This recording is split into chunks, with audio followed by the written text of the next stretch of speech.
চলছে, পুলিং চলছে এবং এক ধরনের হেনস্থার মধ্যে দিয়ে তাদেরকে যাচ্ছে এবং আমরা দেখতে পাচ্ছি যে বিগত ফ্যাসিবাদী সরকার তাদের কর্মী তাদের যারা তাদের সাথে যারা যুক্ত রয়েছে নানাভাবে সেই সকল মানুষরাই এই কার্যক্রমে অনেক বেশি যুক্ত হচ্ছে।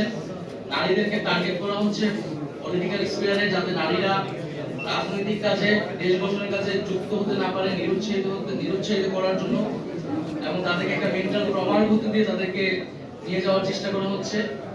আমরা এর তীব্র নিন্দা এবং প্রতিবাদ জানাই এবং আমরা মনে করি যে এটার জন্য যথাযথ ব্যবস্থা আসলে সরকারের জায়গা থেকে নেওয়া উচিত।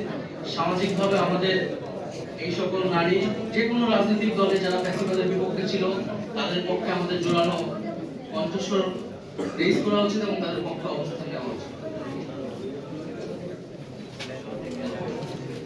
আপনাদের কারো কোনো প্রশ্ন থাকলে প্রশ্ন করতে পারেন। আপনি বলছিলেন যে নির্বাচনের জন্য আপনার মানসিক প্রস্তুতি, এই যে 3-4 সনে আপনাদের প্রার্থী দেওয়ার জন্য আপনাদের এই